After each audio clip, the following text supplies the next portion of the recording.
ہے عبد الملک بن مروان ایک بادشاہ گزرا ہے، اس نے کہا کہ تلاش کرو کوئی صحابی ہے زندہ، کوئی صحابی۔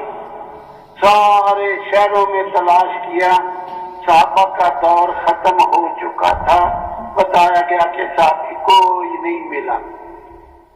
کہنے لگا اچھا کسی تابعی عالم کا تلاش کرو، بڑا عالم ہو، سمجھدار ہو، علم میں راسخ علم ہو، تو ان سے کچھ نصیحتیں حاصل کریں۔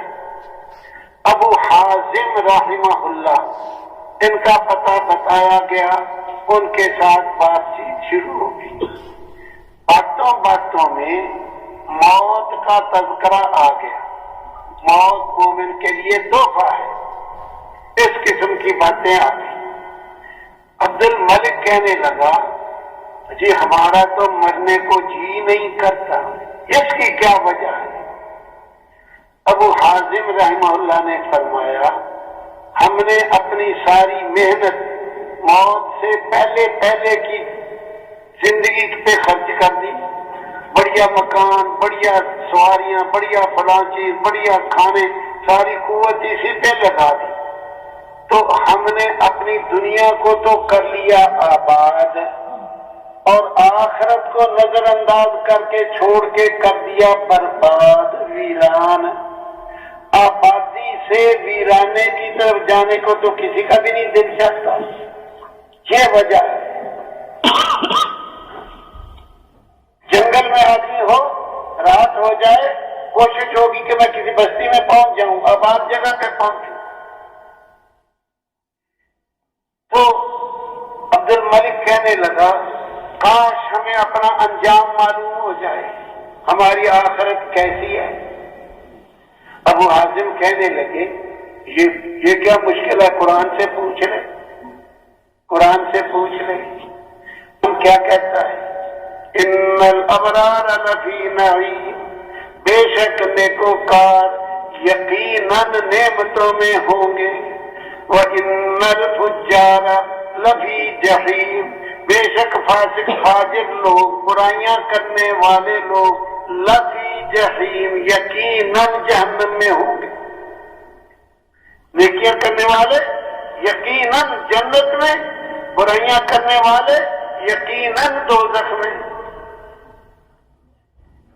تو عبد الملک کہنے لگا اگر نیک لوگ جنت میں چلے جائیں، برے لوگ دوزخ میں، فأین رحمت اللہ، پھر اللہ کی رحمت کہاں جائے گی؟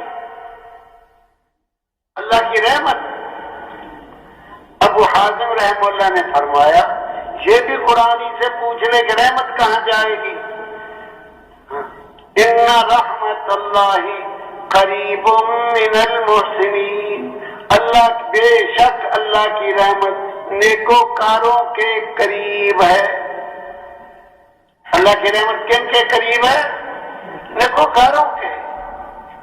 عمل وہ کرتا رہے جن پہ لعنت آنی ہے، امیدیں یہ کرتا رہے کہ رحمت آ رہی ہوگی، یہ نادانی ہے، یہ نادانی ہے، شیطان کا دھوکہ ہے۔ شیطان کہتا ہے جیسے مرضی کرتے رہو، کوئی نہیں، اللہ غفور رحیم ہے،